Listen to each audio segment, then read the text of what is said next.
Hello, I'm Charles Hubbell, your host and narrator for our podcast series, Deceived, the Moo Years. Deceived, the Moo Years is the true story of one young man's compelling, at times terrifying, former involvement with the martial arts cult Chung Moo Quan. The following story you are about to hear is true. It took place between 1980 and 1996. Most of the names have been changed. There are other versions of the story. My name is Russell Johnson, and this one is mine.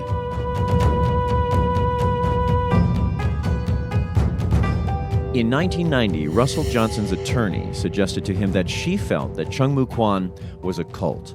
Now, this led Russell to ask the question, what makes one group a cult and another not a cult? He went to the library that day and checked out the book Combating Cult Mind Control by Steve Hassan. After reading the book, it became clear to Russell that he had been involved in a destructive cult. Several months later, Russell Johnson would meet and be counseled by Steve Hassan personally.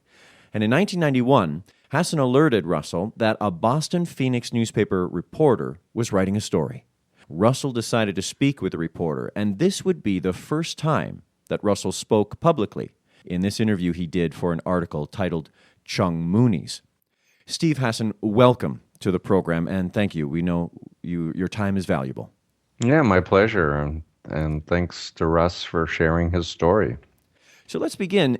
Can we start right away with what exactly is the risk that former members of destructive cults take when going public? What's the risk? With the advent of the internet, things have shifted. I've been doing this work it's going on 40 years. This May of 2016 will be 40 years since my own deprogramming out of the Moon cult. And one of the big shifts since the internet has happened is that when people go public now and it goes on the internet, it's forever. And when people are first coming out of groups, they're not necessarily thinking and making the best decisions long-term for themselves. So I've had clients who went public, in the 70s, 80s, 90s, who are now, trying to clean up any articles that cite their name that could possibly be seen by potential employers, etc. So there's that element, but the bigger fear is that groups may come after you, whether trying to sue you or to do physical harm to you. I've been harassed by more cults than probably anybody else because I've been doing this work for so long. Fortunately, no one's taken a shot at me yet, and I hope they don't, although I've been speaking out about ISIS and other terrorist groups, as well as trafficking, sex trafficking, pimps, and those commercial cults, and they're kind of violent as well. But I just try to, do what I do to keep myself safe and hope for the best. So what motivates a person to speak out and endanger themselves by doing this? What motivates you? My story, very briefly, is that I grew up in a conservative Jewish family who was educated about the Holocaust and the Nazis and Shoah, the horrors of persecution and mass murder. And in my deceptive recruitment and mind control into the Moon cult, which lasted for 2.5 years, and I was made a leader in the cult, I was pretty much indoctrinated and mind controlled into this new pseudo self that was ready to run my own country one day for Father and for the organization and kill people if they stood in our way because we had God and we had the truth. And so for me, at the point that I nearly died in a van crash due to sleep exhaustion, which led to 2 weeks in the hospital, which led to me going to see my sister, which led to a forcible, then voluntary deprogramming. When I woke up from what happened to me, I felt horrible. I felt so guilty and ashamed that I could betray the values of my heritage, my own personal conscience and belief system, And the fact that I grew up in a relatively normal, stable, healthy family system and was an extra honor student, and this had happened to me, I felt such responsibility to tell the world that this mind control cult phenomenon is real. And I wanted to help get out all the people I had recruited into the cult. And so I would say my motivation in the beginning was very much to work off my sense of responsibility and guilt and harm. This was over my parents' objections. They wanted me to forget about it and go back to college and get on with my life. But I just felt this overwhelming need to rectify what I had done in the group. And then within a couple of years, Jonestown happened, and 276 children were murdered by their parents with cyanide-laced Kool-Aid. 913 in total died. The congressman was assassinated who went down to try to help people get out of the People's Temple cult. And I realized there were a lot more cults that I'd never heard of before. And as I studied psychology, social psychology, started learning about hypnosis, I realized, and I had sought out some of the former top military intelligence experts on brainwashing, and they more or less said to me, we just studied it secondhand, but they did it to you and you did it to other people. And what you're describing is so much more sophisticated than what we studied in the 50s and 60s. You need to explain to us what is going on. And who knew at that point that I was going to become a licensed mental health counselor and do this full time for 4 decades. But that's basically what's happened. It's been a journey that's taken me around the world many, many times to very interesting places, to do very interesting cases involving people from religious cults, therapy cults, commercial cults, political cults, martial arts cults. The phenomenon right now is dominated in the media with extremist Islamist cults like ISIS, Daesh, Boko Haram, and some of the neo-Nazis, white supremacy cults that are violent. And so I'm hoping that it will get the attention of the public and not just blaming the crazies, quote unquote, who are doing these horrific acts, but to actually look at how these groups are recruiting online and indoctrinating people and taking them over and using them as tools. Your career since getting out has been quite simply heroic, and I think it shows that people who are become victims are not in some, could not possibly be judged as somehow weaker, or there is something wrong with you, that you were taken over or lied to, or that you believed quicker. That you are anyone can fall into these things, and anyone can be manipulated, and so your efforts have been once again just heroic, and the manipulators keep coming back, and more victims keep happening. So your efforts are extremely valuable, and that's why we're so glad to have you with us today. Well, thanks. But to be honest, I am very frustrated because the problem is bigger than it's ever been before, and people are not being educated in schools how to protect themselves from these types of people and groups. Mental health professionals are not being trained in a mass scale as it needs to be to treat victims of mind control.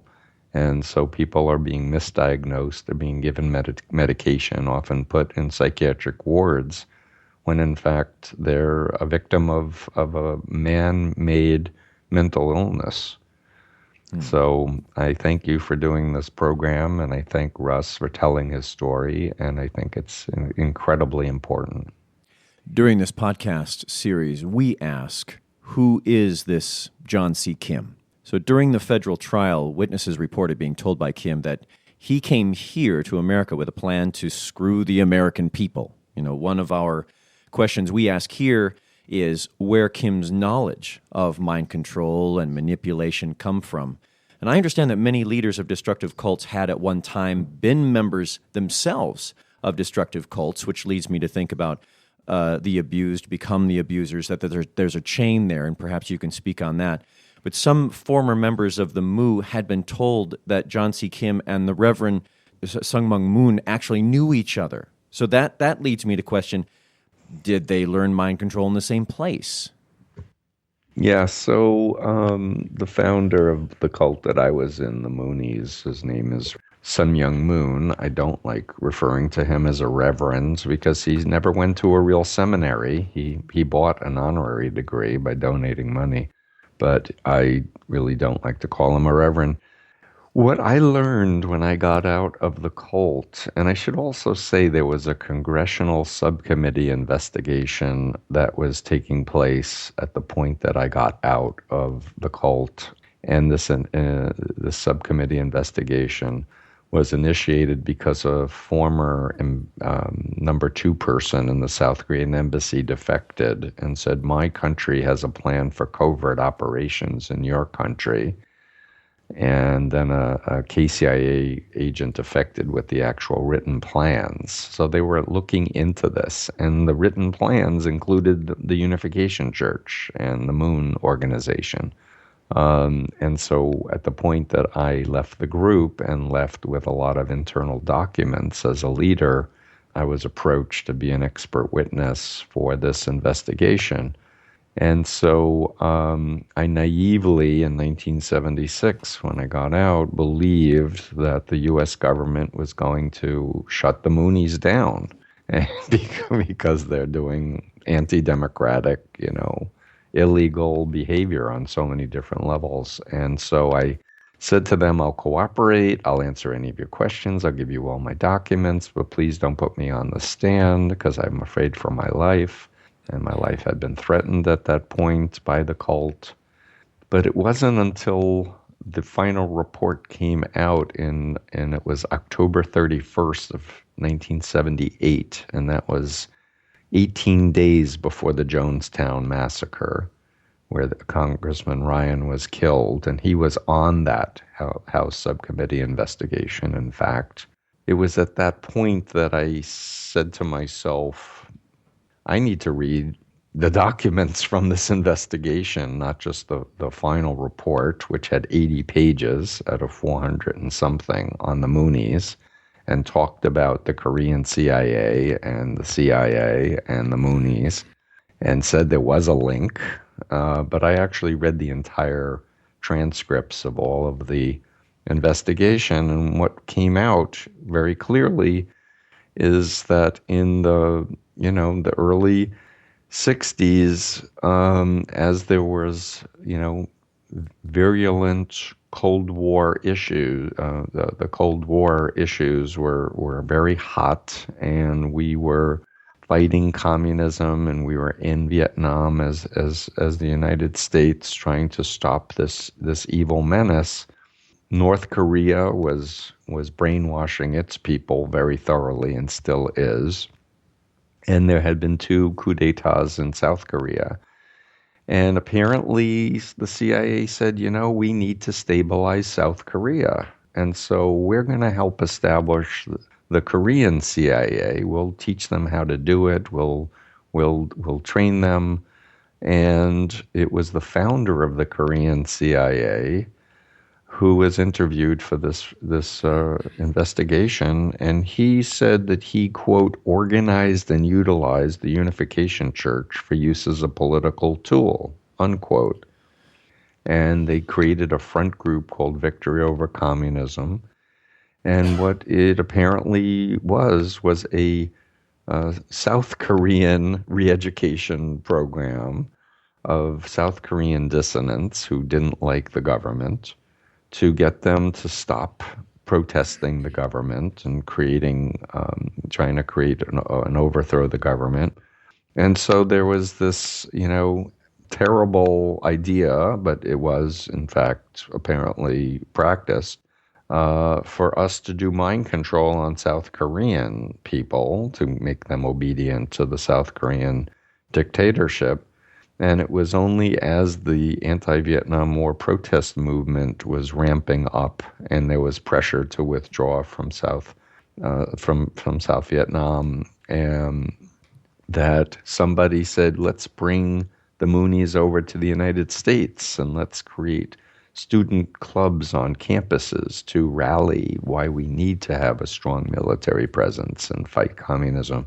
And it was in that context that I was recruited into the Moonies, and I was actually fasting for Richard Nixon during Watergate at the Capitol steps, even though prior to my induction into the Moonies, I hated Richard Nixon and he thought he was a crook and a con artist. But I was told to do this, political act. Anyway, going back to the question of Moon and the CIA and the Korean CIA, there was a very definite political agenda to use social psychology, to use the science of influence to recruit and indoctrinate people. And in my case, what I've come to, realize over the decades is that I was inducted into a group that is, was used as a tool of intelligence agencies, American and South Korean. And to this day, the Moonies still own the Washington Times newspaper in Washington, D.C., and operate a TV studio that I believe all of the major networks still use to broadcast. And the Moonies paper has not made any money until 2015, I think it is. For 27 years, over $2 billion is estimated to have been sunk into this propaganda vehicle of the right wing. And it's owned by was basically a convicted felon who thought that he was the Messiah and who claimed that Jesus and Buddha and Muhammad, bowed to him in the spirit world, and that Korea was the fatherland and that we should all speak Korean when Moon took over. So if in fact John C. Kim was a Moonie or was involved with the Moonies in any way, shape, or form, he would have learned about mind control techniques. He would have learned how to recruit and indoctrinate people. And in fact, the Moonies, my understanding is that they formed the World Taekwondo Federation, which is a Korean martial art form. And so when I first heard about John C. Kim and this organization, I thought it was a friend group of the Moonies, but I could never nail that down with any certitude. And so it seems like the Moonies, the Chung Moo Quan, they have evolved and they have developed. Although Chung Moo Quan is called something else now, they have evolved into something different than what they were. And like the Moonies are making money now, as you suggest, by owning businesses and things, Chung Moo Quan now is doing charitable things through their organization to try to change the face of who they are, but all the while trying to deny the very foundation upon which it all stood. Right. Well, I mean, that's destructive cults have friend groups in order to recruit, and cults like the Moonies were doing charitable things too, except that it was more for show and tell and to recruit people and to give the illusion that they're doing good work for good work's sake, but it was all for PR purposes to expand the scope of their ability to recruit and indoctrinate people, and that's my guess about this group as well. So in the 1970s, there was an almost mystical aura around John C. Kim, and he used these myths and legends, and it seems that he calculated the Americans' ignorance of Asia, and he used it to market his schools. So ironically... Yeah, and that's what Moon claimed to be clairvoyant and clairaudient and, could read people's souls and know everything about their history and the future and all this nonsense. And so I think that Kim was just following that playbook. It makes a lot of sense to me that you are connecting your experience with the Moonies and other cults to what's happening now with ISIS. There's a sign in Jonestown that it reads, "Those who do not remember the past are condemned to repeat it." And today there seems to be an updated version of this with how ISIS is recruiting through the internet and with social media. Can you talk about more of the similarities between how, say, John C. Kim was recruiting compared to what ISIS is doing now? The parallels between Daesh, I prefer to call it Daesh than ISIS or ISIL. The parallels are all there in terms of they are stereotypically a destructive mind control cult. They practice deceptive recruitment. They practice control of people's behaviors and information and thoughts and emotions, what I refer to as the BITE model, which was based on the work of psychiatrist Robert J. Lifton and his book Thought Reform and the Psychology of Totalism. So there's the top leader who is leading the way for God, Allah's plan to create the utopia, and Moon was going to create the utopia, and ISIS is claiming that same Islamic caliphate, and they are systematically influencing people. What's different about ISIS is they've really used the internet and social media in a way that's never been done before. And they are obviously not just have recruited very smart, talented people, but I suspect with their billions of dollars have hired a lot of top consultants in media and marketing. They're captivating people's minds through revolutionary poetry as a hypnotic art form. They're using very Hollywood-esque videos that are very powerful and persuasive. They're using popular media like The Matrix, like Lord of the Rings, like Call of Honor? Call of Duty. Video game? Yeah, Call of Duty. Call of Duty, thank you for correcting me. Call of Duty video game. They're using the storyline, they're using even the imagery from movies to create and captivate people's imaginations and to make them feel like they're special, to make them feel like they're chosen, to help change the world and create this ideal utopia.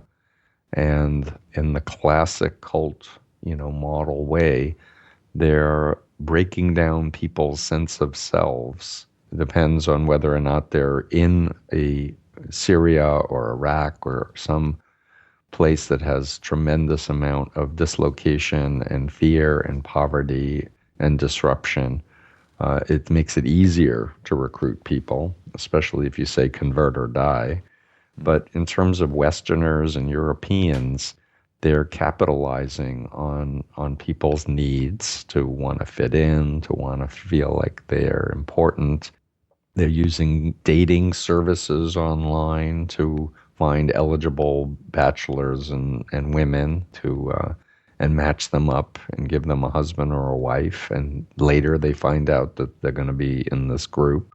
But the dissociative disorder that mind control creates, the way I describe it, is the imposition of a cult-cloned identity that thinks the right way, feels the right way, acts the right way.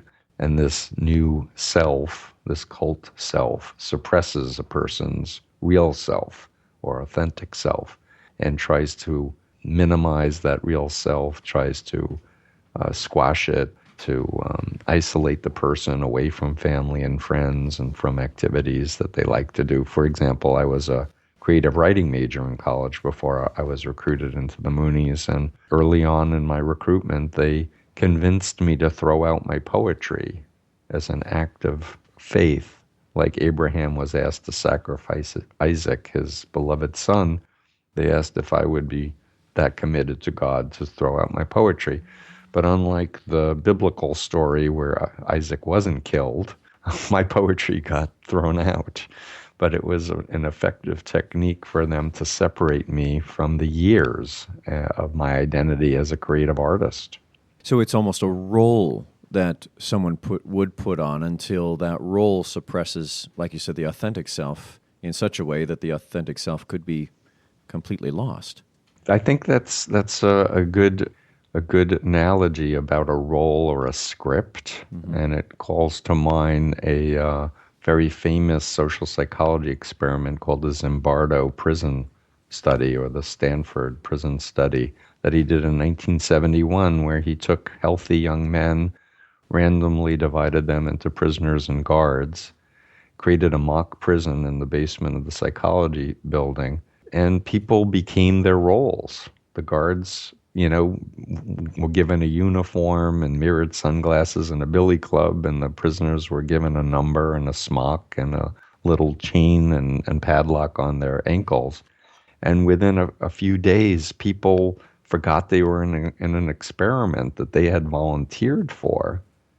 And people were having nervous breakdowns, and guards were becoming sadistic. And the 2-week experiment had to be called off after 6 days because it was totally out of control. You mentioned sacrifice, and it's amazing to me how sacrifice seems part and parcel to strong belief in a cult or even in a regular religious sort of setting. And I'd like our listeners to keep that in mind as we talk more about John C. Kim and Chung Moo Quan. But if we could come back to a very basic thing about martial arts, we're going to send our young kids. Maybe I'm a parent of a 16-year-old, and that 16-year-old wants to learn martial arts. As a parent, how can I tell if what my child is learning is normal for martial arts or not? Are there red flags that I should look for in general? Sure. So if you're shopping around, you want to be a good consumer, and you want to do independent research and not just ask the people who are running a particular martial arts studio, tell me about your studio. But you want to find out what are the options. You want to also go online and use search criteria, like the name of the group, the name of the leader, plus cult, plus scam, plus criminal.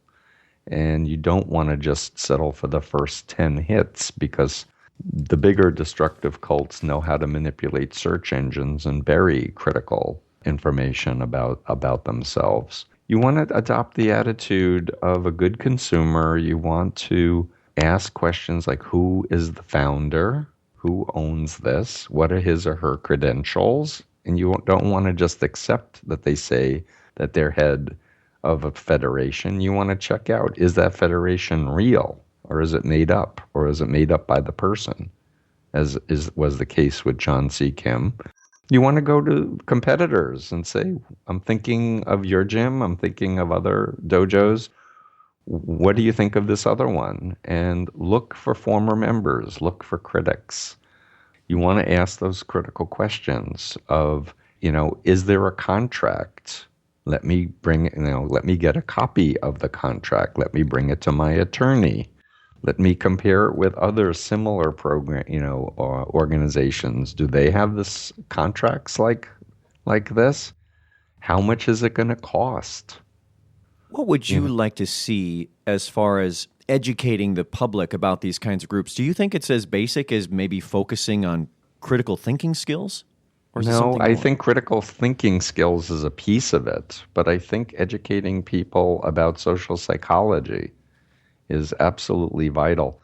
My mentor, Philip Zimbardo, of the Stanford Prison Study, has a nonprofit called the Heroic Imagination Project, which is a curriculum for schools that uses videos to explain important principles of social psychology, and is designed to be a format to ask young people questions about what they're observing and how they would act in a group. So, for example, one of the most famous social psychology experiments is called the Ash Conformity Study, in which people are in a room being shown a sample line on a placard and 3 lines of different sizes, but everyone in the room is on the experiment except for one person, and they systematically give the wrong answer, but they give the wrong answer with confidence.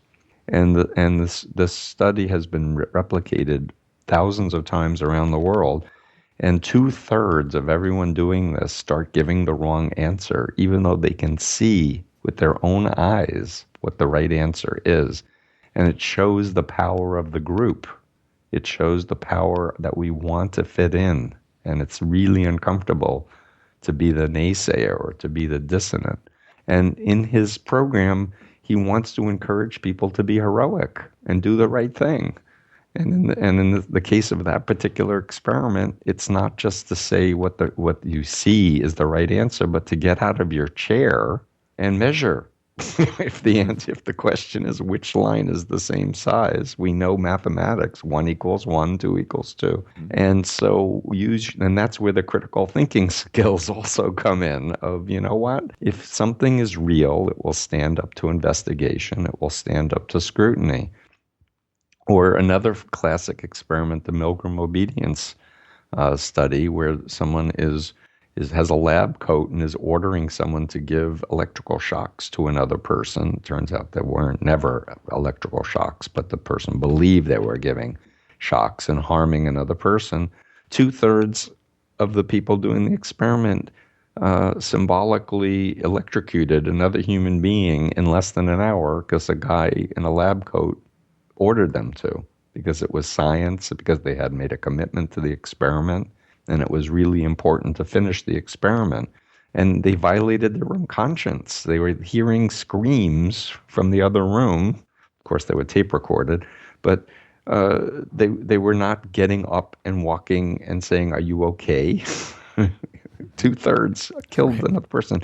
So it's this type of curriculum that I would love to see in every school system. I would love to see the media, instead of being afraid of being sued by cult groups, by telling the truth and by quoting former members. I'd like to see the public taught about mind control and the psychology of influence. I would like to see mental health professionals trained in terms of helping people who are victims. So, but the bottom line is as medicine has evolved, as technology has evolved, so has our understanding of the human mind and how to influence it both for the good or for evil or for the bad. And the flip side of the darkness is that I've been working on for so many years. The flip side is that once people have come through a group like Russ, they're stronger for it. They get to really examine identity and who they are and what they're made of and what do they believe, and the passion for truth and for justice and for goodness, and to never allow someone to take over your personal power again. And I think of former members in a certain way as like white blood cells of our body's immune system, that we're in the ideal position to speak out against tyranny and totalist groups like ISIS and say, intelligent, educated people can be deceptively recruited and indoctrinated, and people can be exited. People can be de-radicalized. But we need to develop programs and train people on how to help people get deprogrammed or de-radicalized. Since meeting Russell, have you met other members of the Chung Moo Quan? Yes, I have, actually. At the point that Russell contacted me, I had a volunteer from my website who was an ex-member of this cult. So I was actually aware of this group, and the fellow had read my book as well. And so I was already, alerted to the danger of this group. And they had several businesses here in the Boston area. So I would go, talk to people who were going in or coming out of it and, try to do a mini intervention and say, you need to research this more, and et cetera. There are stories in Chung Moo Quan that just simply defy belief. The idea that Master Kim could jump from an 11-story building without being harmed, or that he could take the shape of any animal or any person. How does it happen that normal, and you've already spoken about this, how does it happen that normal and even highly educated people come to accept these stories? Imagination, and again, certitude. Like, people are polite, and if somebody that they respect who's educated says, so-and-so can read people's minds, The average person doesn't say, let's bring him to James Randi, who has $1 million in a bank account for anyone who can prove it, and let's test them.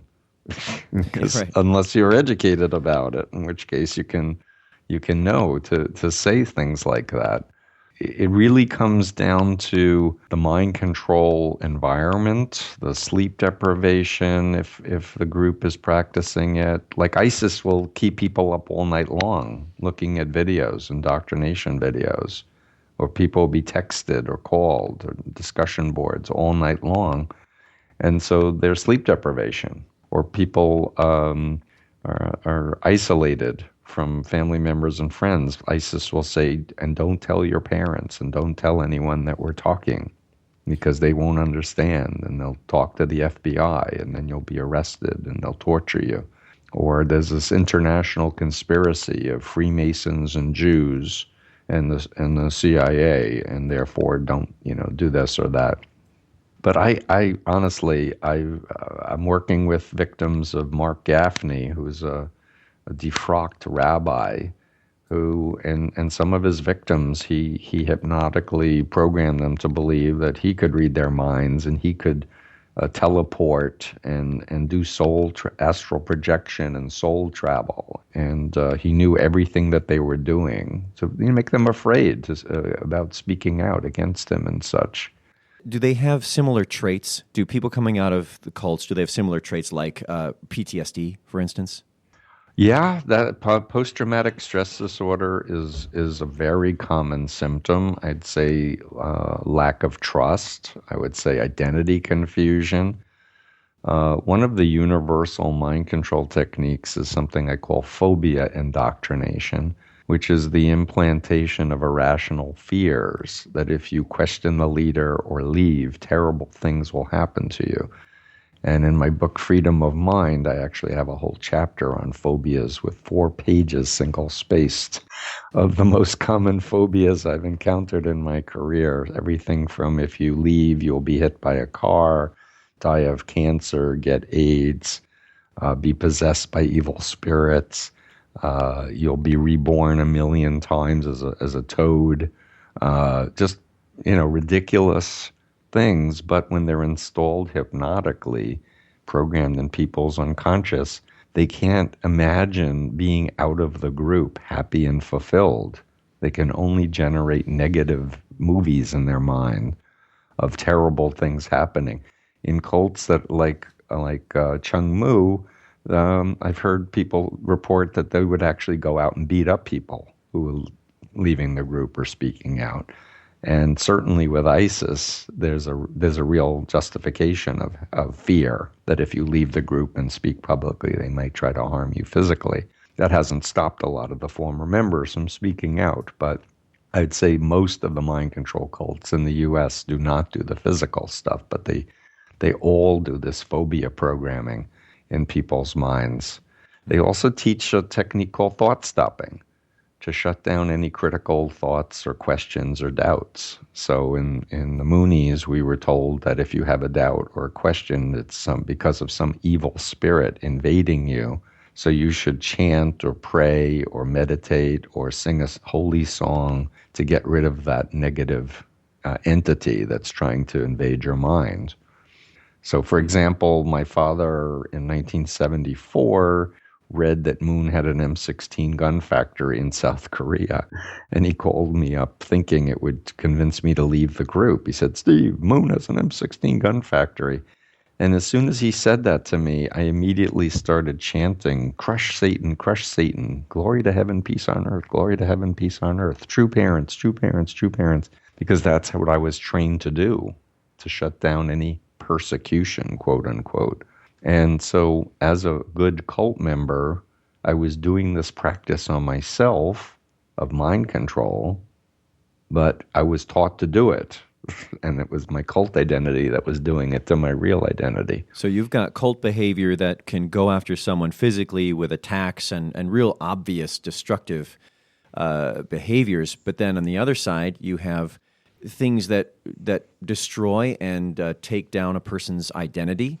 from things like learning the chants, but also like a mode of imitation. So say John C. Kim got a perm, the instructors would get perms. Kim would grow a mustache, and or if Kim spoke Pidgin English, then they all spoke Pidgin English. Is this common as well? Oh, I spoke Pidgin English in the Moonies because I was, being told to role model the Koreans and the Japanese who didn't speak good English.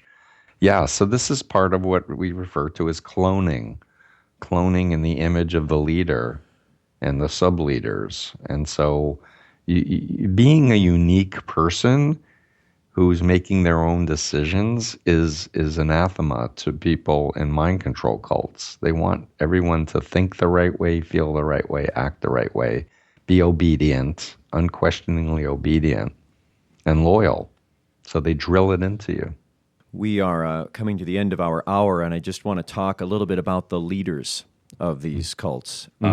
Before the federal cult trial started, Kim claimed that he could speak 8 different languages. And when the court trial started, not only did he claim he had a hard time speaking English, but needed a court interpreter, which begs the question, does Kim know that he's lying? Or at some point, does he actually start to believe his own lies? And is there a common psychological profile that is common between the Jim Jones and the David Koresh and Charles Manson and John C. Kim? So I would say that there is narcissistic, psychopathological, or sociopathological personality disorders going on with all cult leaders. They seem to be devoid of conscience and empathy. It seems to be all about their grandiosity and their narcissistic supply. When Moon was on the stand, even though when I was in the cult, he said he was desperately studying English and that he always was successful in any endeavor that he did, when he was put on the stand, he too claimed he couldn't speak English and didn't understand it and needed a translator, basically to try to avoid prosecution. Do they know that they're lying? In their mind, they're not thinking I'm lying. They're thinking this is evil, and they're trying to undo, God's plan. So therefore, the ends justify the means. That's how I predict that they're thinking about it. So it's not an intentional manipulation of reality. This is their reality, and they're acting it out. Yeah, I think it's more that. Plus, they surround themselves with yes people. The minute one of their inner circle starts questioning their decisions or whatever, they're kicked out of the group, typically demoted or sent somewhere, far away. So there's this closed system of perpetuating the needs of the leader, which can include sexual appetite, which can include, abuse of money, but always universally the abuse of power. These people are addicted to power and the need to assert themselves as superior over everybody else. Steve, what's the process for interventions? How does that work? Over 40 years, deprogramming evolved largely because the forcible kidnap or abduction technique and holding people with security guards is illegal for anyone who's over the age of majority, and no one wanted to go to jail.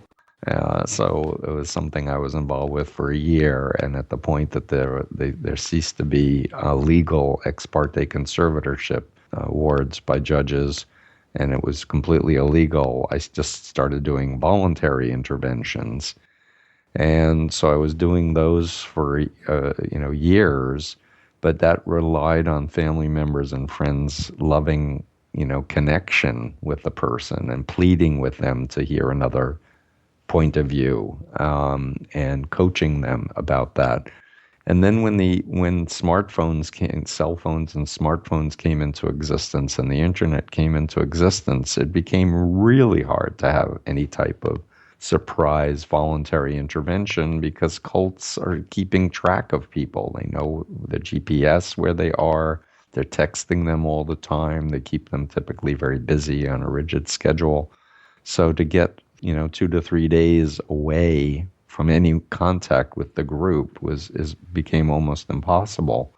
So I kind of needed to adapt, and I've developed essentially an ethical counter-influence campaign where I meet with family members and friends and former members, put together a team of people concerned, and we systematically, I coach them to have interactions with the cult member, and including perhaps putting up websites, critical websites, finding other former members.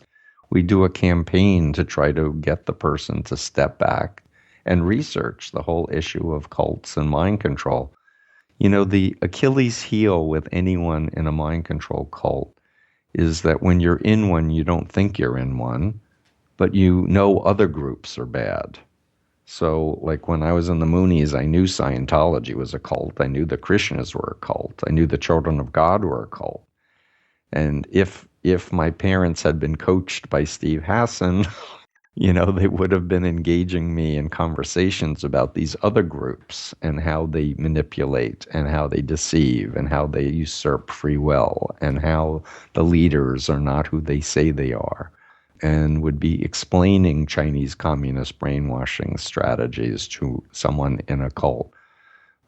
Because the bottom line is, I think everybody wants to know the truth. They don't want to be deceived. They don't want to spend all their time and energy wasting their time and energy. And yet, in the case of martial arts cults, there are people who are really masters at martial arts.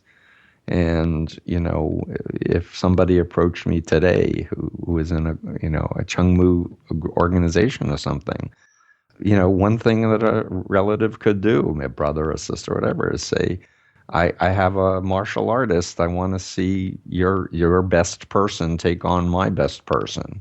And then watch their butts getting kicked, because people in Chung Moo don't know, they're not advanced martial artists. Wasn't it John C. Kim that claimed that his martial art was too deadly for competition, I believe? Yeah, sure. So it isn't as simple as reasoning someone out. There's the old axiom, you can't reason someone out of a faith that they weren't reasoned into. Yeah, so my model is that there's an authentic self, who the person was before the group, and then the cult identity. So my strategy of ethical influence is designed to empower the person's real self and give it information and tools, critical thinking tools, but also to do things to disempower the cult self and to take the doctrines, take the practices, and show the contradictions, or ask questions in a way that becomes clear that it doesn't make any sense. And ultimately, people respond through love, respect, truth, if they're approached, thoughtfully. And it works because people don't want to waste their time and energy, even if they are heavily indoctrinated. The groups themselves don't deliver what they promise. I want to just say a quick thing on Scientology, since it's in the media so much. Excellent.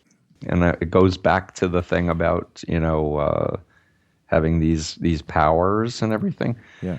In L. Ron Hubbard's Scientology cult, they have these secret levels, these OT levels, where people are told that they will have these superhuman powers. And in OT levels, people can move objects with their mind. Like they could levitate an ashtray and move it across a room. And what I've said to upper level people are, do it right now and I'll join. You're OT7, you're to OT8, do it. One of the world's top critics of Scientology will convert. And then they say, you wouldn't believe it if you saw it. And then I say, yes, I would. Right. Don't walk over and pick it up with your hands. Just will it with your mind.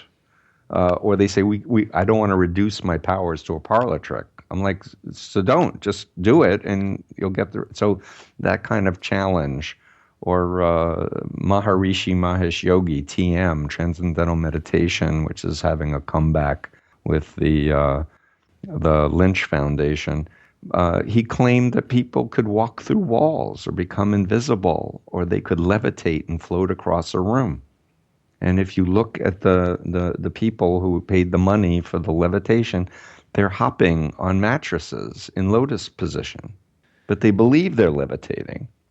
And a lot of these folks are really smart, educated people from nice families. So all you're asking for critically is a repeatable, observable example of said power, and that would be enough to prove the claim. Exactly. And the burden of proof is on them to prove it, not on us to disprove it. If they're making a claim that they have superhuman powers, prove it.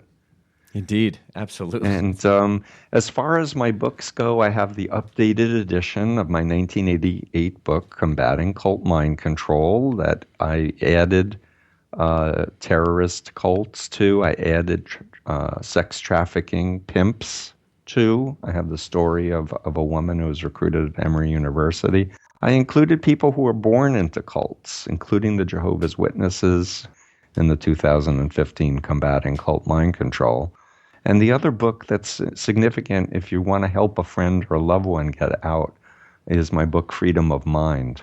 And I have my website, freedomofmind.com, and I have a lot of free videos that are online. And hopefully I'll be developing courses online for people to learn more about my approach.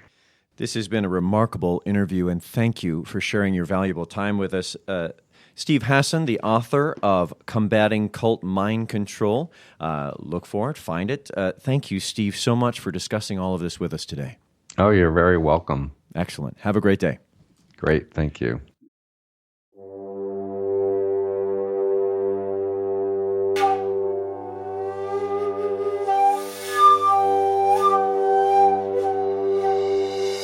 Deceived, the Moo Years is a production of Deja Moo, LLC. Recorded and produced by Alive and Social Podcast Network. Russell Johnson, producer and writer. Charles Hubbell, host and narrator. David Bruskin, editor. Russ Meyer, co-writer and editor. Aaron Tro, sound producer. Brian Price, audio editor. Wyatt Sarber, recording engineer and editor.